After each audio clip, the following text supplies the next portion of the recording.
अस्सलाम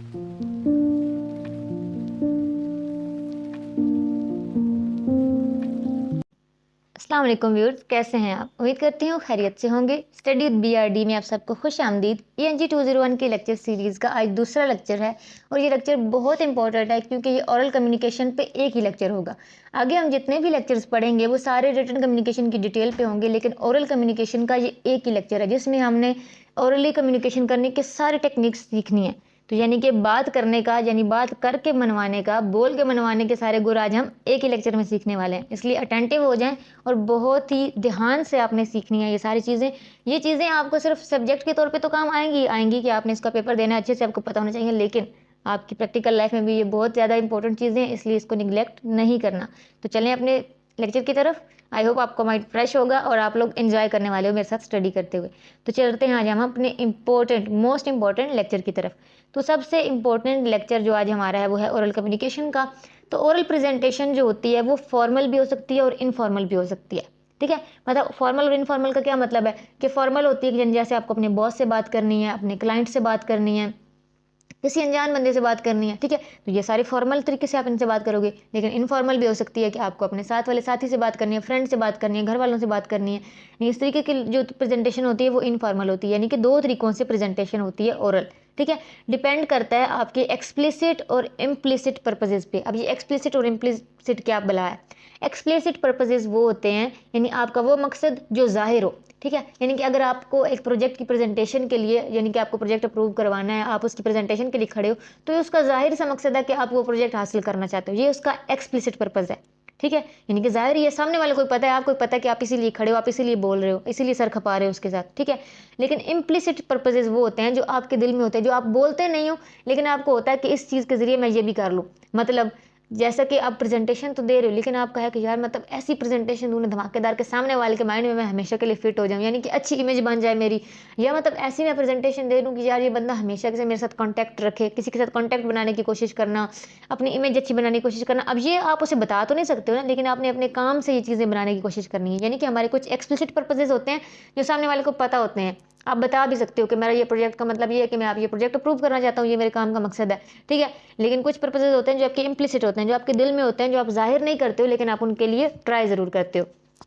ठीक है, तो यानी कि आपकी जो ओरल प्रेजेंटेशन है वो फॉर्मल या इनफॉर्मल हो सकती है, डिपेंड करता है आपकी एक्सप्लिसिट और इम्प्लिसिट पर्पजेज के हिसाब से और आपकी डिलीवरी सिचुएशन के हिसाब से कि आपने किस चीज़ के लिए डिलीवर कर रहे हो अपना जो प्रेजेंट है। ठीक है, उसके बाद आगे चीज़ है कि आपके पास जो है वो मुख्तलिफ टाइप्स हो सकती हैं। हो सकता है कि एक कॉन्फ्रेंस टाक हो, आप एक कॉन्फ्रेंस कर रहे हो, लेकिन हो सकता है कि जस्ट एक प्रपोजल हो, जैसे कि प्रोजेक्ट का प्रपोजल है, आप वो प्रपोजल लेके खड़े हो सकता है आप एक डिज़ाइन का रिव्यू दे रहे हो, यानी कि हाँ जिस तरह की सिचुएशन होगी। डिज़ाइन रिव्यू यानी कि आपके प्रोजेक्ट पीछे मतलब स्लाइड्स वगैरह चल रही हैं, आपको समझाना है, डिज़ाइन वगैरह समझा रहे हो आप। ठीक है, प्रपोजल है तो आप जस्ट बता रहे हो कि मेरी तरफ से ये एक चीज़ है, मैं ये काम कर सकता हूँ, और उसमें आप सारी चीज़ें बता रहे हो, वो एक अलग चीज़ होगी। कॉन्फ्रेंस टाक होगी तो एक अलग चीज़ होगी, यानी कि जिस तरीके से आपकी डिलीवरी सिचुएशन होगी उस हिसाब से फिर आपकी प्रेजेंटेशन बदल जाएगी, आपकी प्रायोरिटीज़ बदल जाएंगी, स्टाइल बदल जाएगा, ऑडियंस के हिसाब से आपकी सारी चीज़ें बदल जाएंगी। ठीक है, तो सबसे पहले हम ये देखते हैं कि रिटन कम्युनिकेशन और ओरल प्रेजेंटेशन में फ़र्क क्या होता है।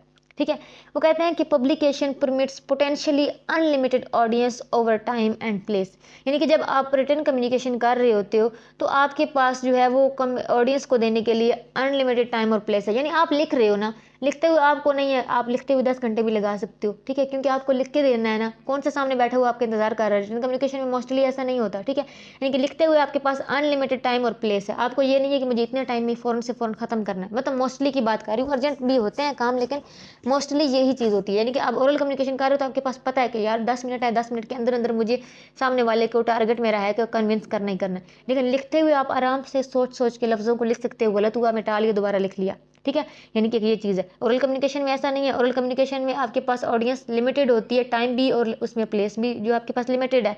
ठीक है, आपके पास एक लिमिट है कि इस टाइम के अंदर इस प्लेस पे खड़े खड़े आपको ये काम करना है।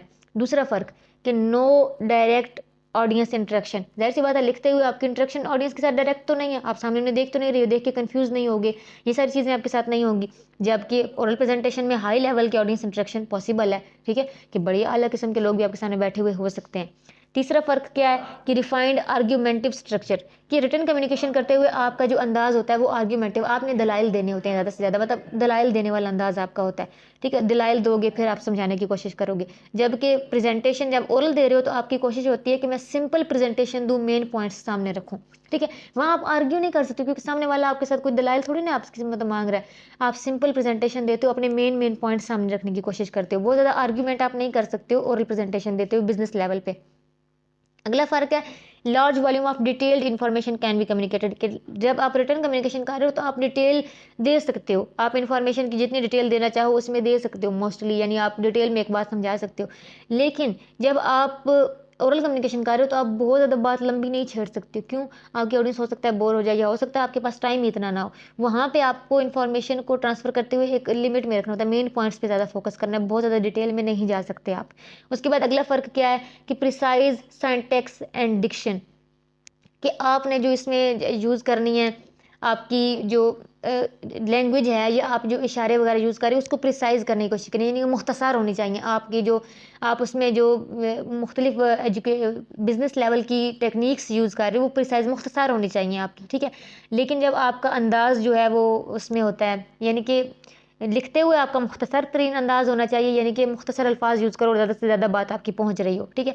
और जब आप ओरल कम्युनिकेशन कर रहे हो तो आपका कन्वर्सेशनल होता है, आप ऐसे बात कर रहे हो तो जैसे आप सामने वाले के साथ कन्वर्सेशन कर रहे हो, वहाँ पे आपको मुख्तसरन बात नहीं करनी होती, कोड वर्ड्स में बात नहीं कर सकते हो आप जब आप ओरली कम्युनिकेशन कर रहे हो। लिखते हुए आप मतलब जैसे शॉर्ट वर्ड्स वगैरह हैं वो यूज़ कर सकते हो, लेकिन बोलते हुए ये अच्छे नहीं लिखते, प्रेजेंटेशन में आपको डिटेल वर्ड्स यूज़ करने पड़ते हैं, ठीक है। अगली चीज़ क्या है, लिखते हुए आपका सारा एम्फेसिस आपके टेक्स्ट पे होता है, ठीक है, यानी लिखते हुए आपका सारा ध्यान, आपका फोकस आपके टेक्स्ट पे है कि आप लिखते हुए अल्फाज कौन से यूज़ कर रहे हो, किस तरीके से। लेकिन जब आप बोल रहे हो तो आपका सारा एम्फेसिस क्या होता है अपने विजुअल्स पे, अपने सामने, अपने यानी कि अपना आपका आई कांटेक्ट अच्छा हो, आपके ऑडियंस आपके साथ मतलब आपके साथ उनका कांटेक्ट बना हुआ है, वो आपके साथ फोकस्ड हो, इस चीज़ पे आपको ज़्यादा फोकस रखना पड़ता है, ठीक है, टेक्स्ट से ज़्यादा।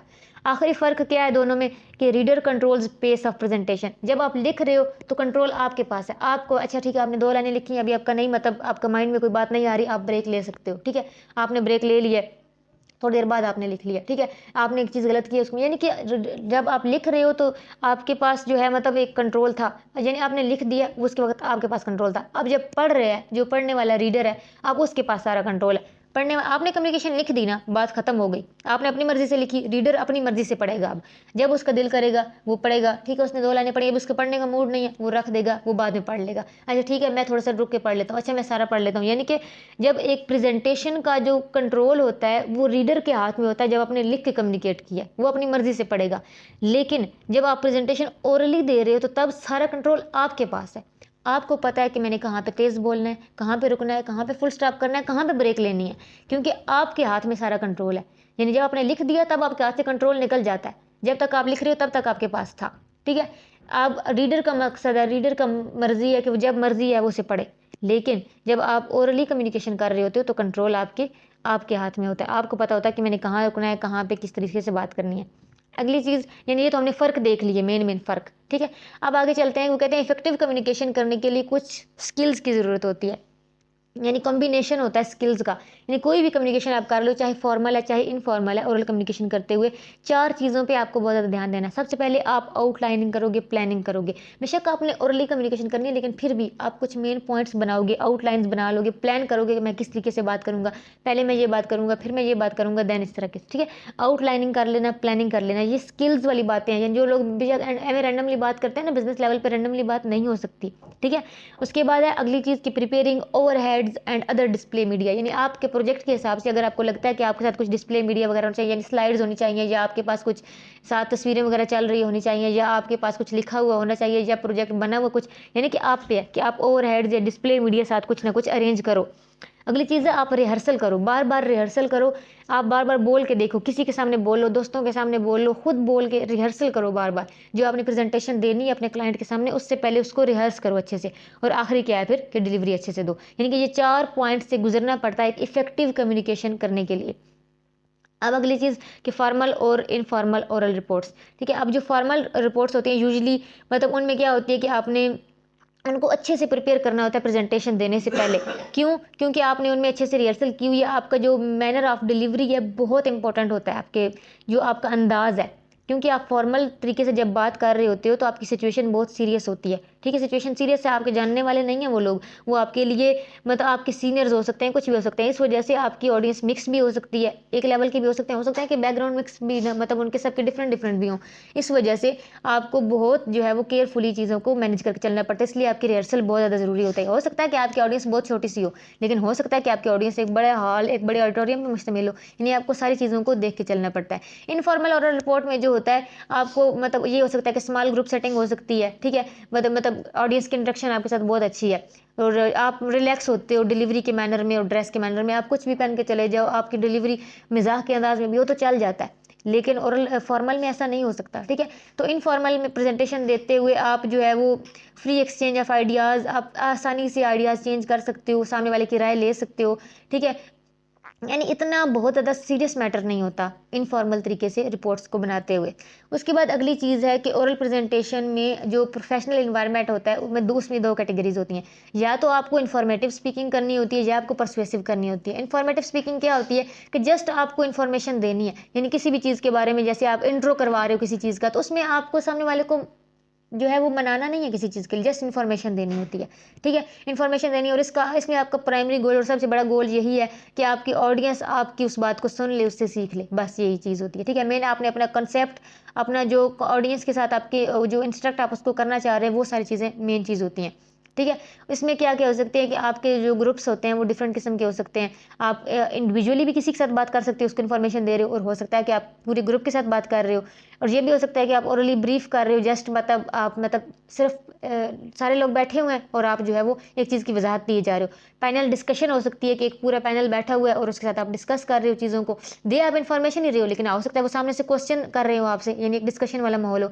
और ये भी हो सकता है कि ओरल क्रिटिक हो रही हो, यानी आपसे सवाल किए जा रहे हैं और या आप जो जवाब दे रहे हो उस पर क्रिटिक की जा रही है, यानी कि ये सारे 4 किस्म की जो है वो ग्रुप्स हो सकते हैं जिसमें आपको इन्फॉर्मेटिव स्पीकिंग करनी पड़ सकती है। परसुएसिव स्पीकिंग क्या होती है, जिसमें आपको किसी चीज़ के लिए, किसी बात के लिए सामने वाले को मनाना होता है। आपका गोल ये होता है कि सामने वाला आपकी एटीट्यूड, आपकी बिलीव्स, आपकी जो बात है उसको मान जाए, ठीक है। इसमें ऑडियंस आपके हो सकता है कि ऑडियंस का आपको एटीट्यूड भी चेंज करना होता है, आपने ऑडियंस को मोटिवेट भी करना होता है वो काम करने के लिए जो आप उससे करवाना चाहते हैं। तो ये सारी चीज़ें शामिल होती हैं परसुएसिव स्पीकिंग में। अब ओवरऑल वो कहते हैं कि 4 मेथड होते हैं डिलीवरी के, 4 तरीकों से डिलीवरी की जा सकती है। सबसे पहला होता है एक्सटेम्पोर। एक्सटेम्पोर का मतलब ये है कि आप बड़े वेल प्लान तरीके से जो है वो तैयारी की हुई है आपने, और आप जो है वो प्रेजेंटेशन दे रहे हो, ठीक है। अब आपने वेल तरीके से अगर प्रेजेंटेशन देनी है, आप मतलब इसमें क्या होता है कि आप सिग्निफिकेंट बहुत ज़्यादा एफर्ट आपने दिया है, ठीक है। यानी कि रिजल्ट भी आपको जो है वो क्वालिटी में मिले, आप अपनी ऑडियंस को बता दो कि आप उसकी केयर करते हो। यानी ये नहीं कि आपको एक काम दिया गया था और आप बस कोई तैयारी नहीं की और आप एम आगे खड़े हो गए, नहीं, बल्कि आपके बोलने से पता चल रहा हो आपकी ऑडियंस को कि हाँ आप उनके लिए वैल्यू करते हो, उनकी वैल्यू है आपकी नज़र में, तब आप इतनी एफर्ट करके इस प्रेजेंटेशन को तैयार करके आए हो। यानी कि हाई लेवल की एफर्ट लगा के एक चीज़ को तैयार करके जाना, यानी वही बात जो मैंने ऊपर सारी, आप डिलीवरी के लिए आउटलाइन बनाओ, प्लानिंग करो, रिहर्सल करो, हर चीज़ करके, यानी बेस्ट प्रेजेंटेशन जो दी जाती है ना, उसे एक्सटेम्पोरनेस कहा जाता है, ठीक है। अगली चीज़, यानी इसमें उन्होंने बताया कि आप क्या क्या चीज़ें यूज़ कर सकते हो। प्रेजेंटेशन जो है वो आपकी प्रेजेंटेशन ऐसी होनी चाहिए कि जिसमें डिटेल हो बिगनिंग से लेके एंड तक। उसके अलावा आप जो है वो अपने पहले से अपने नॉलेज गैप्स जो है वो फिल करके गए हुए होमवर्क के तौर पे, आपको पता है अगर ठीक है कोई चीज़ मुझे नहीं पता तो उस पर मैंने पहले ही सर्च करके हर चीज़ अपनी फिल की हुई है। उसके अलावा क्यू कार्ड्स यूज़ किए जा सकते हैं, ये 3x5 की क्यू कार्ड्स, यानी कि जिसपे आपने छोटी छोटी वो कहते हैं ना हिंट्स लिखे हुए ताकि मुझे बात भूले ना, यानी ये सारी चीज़ें यूज़ करके आप सामने वाले को बता रहे होते हो कि हाँ मेरी ऑडियंस मेरे लिए इंपॉर्टेंट है, तभी तो मैंने इतनी मेहनत की है, ठीक है। अब अगला जो तरीका है वो है इम्प्रॉम्प्टो। इम्प्रॉम्प्टो का मतलब है पुअर ऑर्गेनाइजेशन इनकम्प्लीटनेस, यानी कि आप ऑडियंस को बता देते हो कि आपको उनसे कोई ताल्लुक नहीं, यानी कि आप अगर तैयारी करके ना जो बगैर तैयारी के अचानक से जाके खड़े हो, जो वहाँ आप भूल रहे हो, अटक रहे हो, कंफ्यूज हो रहे हो, तो ये प्रेजेंटेशन जो होगी इसे इम्प्रॉम्प्टो कहते हैं। मेमोराइजेशन एक रिस्की मेथड है, यानी कि आपने जो प्रेजेंटेशन देनी है उसको पूरे का पूरा आप जुबानी याद करके जाओ। हो सकता है आपकी मेमोरी बहुत अच्छी हो और आप अच्छी प्रेजेंटेशन दे लो, लेकिन ऐसा भी हो सकता है कि आप वहाँ जाके प्रेशराइज हो जाओ और सब कुछ भूल जाओ, तो ये एक रिस्की मेथड है। तो ऐसा हो सकता है कि मतलब बहुत अच्छी प्रेजेंटेशन आपने याद की हुई है, लेकिन ये आप ऑडियंस को देख के भूल जाओ और वहाँ पे जाके आपका क्या है, फिर वो सारा इम्प्रॉम्प्टो में चेंज हो जाए, यानी कि आप सब कुछ खत्म हो जाए, आप लूज़ कर जाओ चीज़ों को, ठीक है। आपका मेथड जो है वो आपके डिजास्टर में चला जा सकता है, ठीक है। हो सकता है ना कि आप लूज़ कर जाओ, प्ले आप चीज़ों को भूलने लग जाओ, तो ये एक रिस्की मेथड है। अगला मेथड है रीडिंग का, यानी कि जब जस्ट देख के रीड करना, आपने कुछ नहीं पहले से तैयारी की हुई, आप सब कुछ लिख के ले आए और वहाँ जाके रीडिंग कर रहे हो, तो ये रीडिंग का जो मेथड है ये अच्छा नहीं लगता। यानी कि मतलब अगर आपको एक चीज़ एक काम दी हुई है तो आप अगर खुद सोचें कि आप उसको पूरा का पूरा रीड करके बोल रहे हो, आपका सारी नज़र आपका सारा फोकस अपने पेपर पे है, तो ऑडियंस के साथ आपका आई कांटेक्ट नहीं बनेगा, तो वो चीज़ नहीं रहती, यानी कि ये अच्छा मेथड नहीं है। लेकिन ये एक उस सिचुएशन में काम आ भी सकता है कि अगर आपकी यानी प्रेजेंटेशन किसी और की थी और अचानक से आपको काम दिया गया, तो जैसी बात है और आपको उस सब्जेक्ट के बारे में कुछ नहीं पता, तो उस वक्त फिर प्रेजेंटेशन देते हुए आप ये चीज़ यूज़ कर सकते हो, लेकिन तब आपके ऑडियंस को पता होना चाहिए कि ये आपका काम नहीं है, ठीक है, तब तो ये काम आ सकता है। लेकिन अगर आपका काम है, आपका सब्जेक्ट है, तो फिर आप ये काम नहीं कर सकते हो कि सब कुछ रीड करके करें, क्योंकि आपका आई कांटेक्ट नहीं होगा तो आपकी ऑडियंस आपके साथ अट्रैक्ट नहीं होगी, अट्रैक्ट नहीं होगी तो आपकी बात मानेगी कैसे। तो लेकिन ये 4 तरीके होते हैं प्रेजेंटेशन को डिलीवर करने के।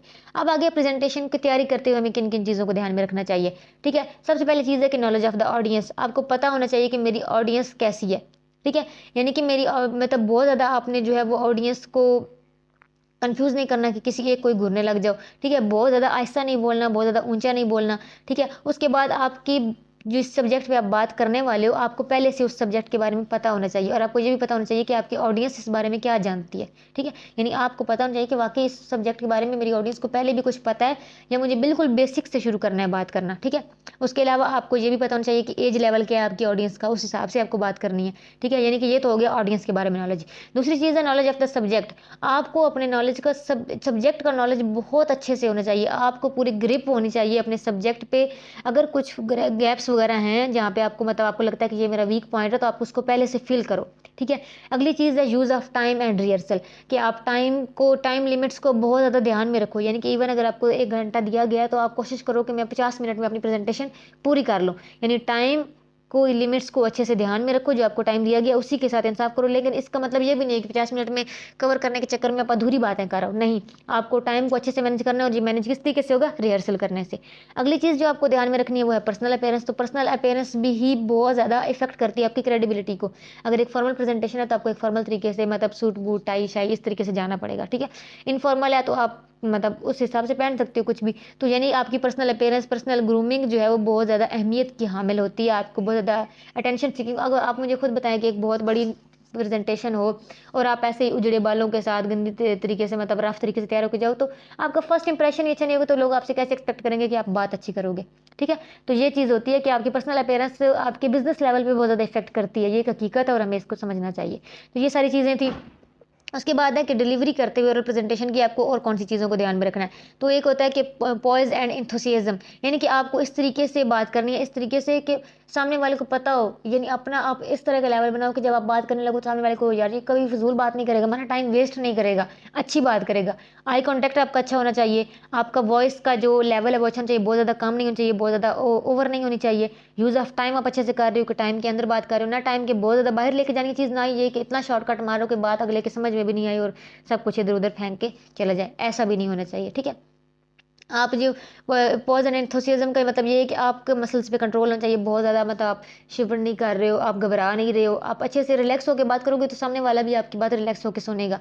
अलर्ट रहो, अटेंशन दो सामने वाले को भी जगा के रखो, खुद भी जागो, खुद सामने वाले को भी जगा के रखो। और सबसे इंपॉर्टेंट चीज़ होती है कि आप अपने सब्जेक्ट में इस हद तक इंटरेस्ट दिखाओ कि सामने वाले का भी इंटरेस्ट डेवलप हो जाए। अब अगर बात करने वाले अपने सब्जेक्ट से बेजार नजर आएगा तो सामने वाले का तो वो कभी भी इंटरेस्ट उसमें क्रिएट कर ही नहीं सकता, ठीक है। बिल्कुल आप फ्रोज होकर नहीं खड़े हो सकते, फ्रोजन होकर बस एक जगह खड़े हो, और ऐसा भी नहीं हो सकता कि बहुत ज़्यादा मूव करने लग जाओ कि लोगों की सारा जो है वो डिस्ट्रैक्ट कर रहे हो आप अपने हाथों से, आप अपने हाथों को इतना हिला रहे हो जो आप खड़े खड़े बहुत ज़्यादा हिल रहे हो, ऐसा नहीं होना चाहिए, ठीक है। तो ये सारी चीज़ें किस में आती हैं, एंथुसियाज्म में आती हैं।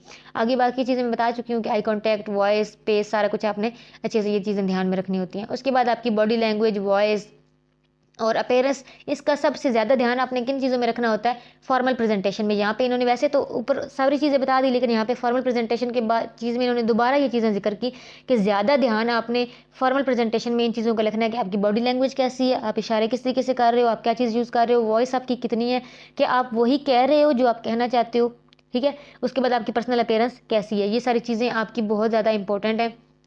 उसके बाद प्रिपरेशन करते हुए आप जब फॉर्मल की प्रेजेंटेशन की कर रहे हो तो आपके पास 2 चीज़ें आपको बहुत अच्छे से पता होना चाहिए, और वो ये है कि मेरा बात करने का मकसद क्या है, दूसरा ये कि मेरी बात के मेन पॉइंट्स क्या हैं। ये 2 चीज़ें आपकी क्लियर होंगी तो आप अपनी अपनी कभी भी अपनी पटड़ी से उतरोगे नहीं, आप जो है वो जो बात करना चाह रहे हो वही करोगे। और उसके बाद वही चीज़ कि जब आप अपनी प्रेजेंटेशन दे रहे होगे तो आप प्रेजेंटेशन देते हुए, बात शुरू करते हुए ग्रीट करो लोगों से, मतलब ऑडियंस से, मतलब good morning ladies and gentleman, या जिस तरह भी आप इस तरह की ग्रीट करके उसके बाद आप शुरू करोगे। जब शुरू करोगे तो आप अपनी बात को पहले शॉर्टली बताओगे कि मैं इस पूरी बात में क्या कहना चाह रहा हूँ, फिर उसके बाद जो है वो उसके बाद आप पूरे प्रेजेंटेशन की डिटेल दोगे और आखिर में दोबारा से आप अपनी बात को जो है वो जो उसका ये कहते हैं ना शॉर्ट में स्टोरी में, जैसे उसे कह सकते हैं आप सेंट्रल आइडिया दोबारा से बयान करोगे। और आखिर में 5 मिनट जो है तकरीबन वो ज़रूर दो अपनी ऑडियंस को कि अगर वो क्वेश्चन वगैरह करना चाहती है तो वो कर ले, ठीक है। तो उसके बाद ये डिलीवरी गाइडलाइंस भी यही है कि क्लियरली बात करो, ऐसा ना लगे कि आप जो है वो जैसे सरगोशी कर रहे हो, ठीक है। बहुत ज़्यादा तेज़ नहीं बोलना, बहुत ज़्यादा स्लो भी नहीं बोलना, नेचुरल रहो, कन्वर्सेशनल बहुत ज़्यादा होने की ज़रूरत नहीं है फॉर्मल जो है रिपोर्ट में, ठीक है। जब आप फॉर्मल तरीके से प्रेजेंटेशन दे रहे हो नेचुरल रहने की कोशिश करो, बहुत ज़्यादा फेक नहीं लगना चाहिए, ठीक है। अपने की पॉइंट्स पे फोकस रहो, अपने की पॉइंट्स को जो है वो डेलिब्रेट उसको थोड़ा सा बयान करो, वजाहत दो उसकी, इंपॉर्टेंट की पॉइंट्स को ज़रूर बताओ। जोक्स से, बहुत ज़्यादा जोक्स बोलने से अवॉइड करो, नेचुरल होना चाहिए लेकिन बहुत ज़्यादा जोक्स वगैरह नहीं होना चाहिए क्योंकि आप एक फॉर्मल प्रेजेंटेशन दे रहे हो। अपने हाथों का इस्तेमाल ज़रूर करो लेकिन बहुत ज़्यादा इस्तेमाल नहीं करना चाहिए कि आपके हाथों की वजह से आपकी जो है वो डाइवर्ट हो जाए आपकी ऑडियंस की अटेंशन जो है। उसके अलावा आपकी आवाज़ की पिच अच्छी होनी चाहिए। ये सारी चीज़ें इन्होंने दोबारा से यहाँ पे बताई हुई हैं। उसके अलावा आप विजुअल एड्स का इस्तेमाल भी कर सकते हो ओरल प्रेजेंटेशन में। विजुअल एड्स जो होते हैं, जो आप स्लाइड्स वगैरह यूज़ कर रहे होते हो, ठीक है। तो स्लाइड्स वगैरह अगर यूज़ कर रहे हो तो यहाँ पे उसकी कुछ इन्होंने गाइडलाइंस लिखी हुई है कि आपकी प्रोजेक्ट ट्रांसपेरेंसीज आप यूज़ कर सकते हो, जो 35 mm स्लाइड्स हो सकती हैं। उसके बाद कंप्यूटर प्रोजेक्शन यानी कि power point slide, MS Excel पे आप जो स्लाइड्स वगैरह बना के ले जाते हो वो यूज़ कर सकते हो। उसके अलावा कोई वीडियो या फिल्म हो सकती है, छोटी शॉर्ट फिल्म वगैरह प्रोजेक्ट की आपकी बनी हुई हो सकती है। उसके अलावा आप रियल ऑब्जेक्ट्स भी यूज़ कर सकते हो, यानी कि आपने मतलब जैसे मिट्टी के बने हुए होते हैं, ये प्लास्टिक के, जैसे एक पूरा प्रोजेक्ट से बना होता है ना, फेक प्रोजेक्ट, वो बना हुआ रियल ऑब्जेक्ट्स वो यूज़ कर सकते हो। फ्लिप चार्ट हो सकता है, यानी ये सारी चीज़ें आप यूज़ कर सकते हो विजुअल एड के तौर पे अपनी चीज़ों को आसानी से समझाने के लिए, ठीक है। उसके अलावा अगर आप स्लाइड वगैरह यूज़ कर रहे हो तो उसकी कुछ गाइडलाइंस है कि आपकी स्लाइड पे एक लाइन पे मैक्सिमम 10 वर्ड्स होने चाहिए, इससे ज़्यादा नहीं होने चाहिए। उसके अलावा आपकी मिनिमम 18 PT टाइम रोमन, यानी कि जो उसकी राइटिंग है वो टाइम रोमन होनी चाहिए। उसके बाद कलर आप जो स्लाइड का यूज़ कर रहे हो वो आप अवॉइड करो कि ऑरेंज आपने यूज़ नहीं करना, ठीक है। और ऑरेंज और येलो यूज़ नहीं करना, बल्कि आपका टेक्स्ट जो है जो वाइट, मतलब वाइट होना चाहिए, और मतलब जो है या येलो और ब्लू, ठीक है। यानी ब्लू अगर पिछले बैकग्राउंड है तो उसके ऊपर येलो हो सकता है या वाइट हो सकता है, लेकिन आपने जो है वो ऑरेंज और येलो जो है वो यूज़ नहीं करने, कलर बहुत ज़्यादा ओवर लगते हैं, ठीक है। उसके अलावा आपके रूम की लाइट अच्छी होनी चाहिए, आप जहाँ पे प्रेजेंटेशन दे रहे हो आपको ये सब कुछ भी देखना चाहिए, ठीक है। यानी बहुत ज़्यादा डार्क रूम नहीं होना चाहिए कि आपका ऑडियंस सो जाए, और ऐसा भी नहीं होना चाहिए कि बहुत ज़्यादा ब्राइट हो, तो आपको लाइट वगैरह भी जो है वो ध्यान में रखनी चाहिए। यानी ये सारी गाइडलाइंस थी, आप जब प्रेजेंटेशन दे रहे हो तो उसमें आपको क्या क्या चीज़ें ध्यान में रखनी पड़ेंगी। आई नो कि ये लेक्चर आपको थोड़ा सा लंबा लगा हुआ है, लेकिन ये एक ही लेक्चर था और प्रेजेंटेशन पे, तो इसमें सब कुछ कवर करना और अच्छे से समझाना बहुत ज़रूरी था। आई होप कि आपको समझ में आ गई होगी। अगर कुछ भी आपको कन्फ्यूजन हो, कोई क्वेश्चन हो, तो आप मस्ट मुझसे कमेंट बॉक्स में पूछ सकते हैं। मेरे इस सब्जेक्ट के जो है वो ग्रुप भी मौजूद है, व्हाट्सएप ग्रुप, उसका लिंक मैं डिस्क्रिप्शन में दे देती हूँ, वहाँ पर भी आप ज्वाइन करें। कोई भी क्वेश्चन हो, किसी किस्म की कन्फ्यूजन हो, आप मुझसे पूछ सकते हैं, feel free to ask me. और उसके अलावा अगर वीडियो अच्छी लगी है तो मस्ट लाइक करें, अपने दोस्तों के साथ शेयर करें जितने स्टूडेंट्स हैं, ताकि सबके लिए जो है ये सब्जेक्ट इतना इंटरेस्टिंग बन सके जितना मैंने आपके लिए बना दिया। और अगर अच्छा लगा तो चैनल को सब्सक्राइब करना तो बनता है, तो चैनल को सब्सक्राइब कीजिएगा। दुआ में याद रखिएगा। अगली वीडियो तक के लिए अल्लाह हाफिज़।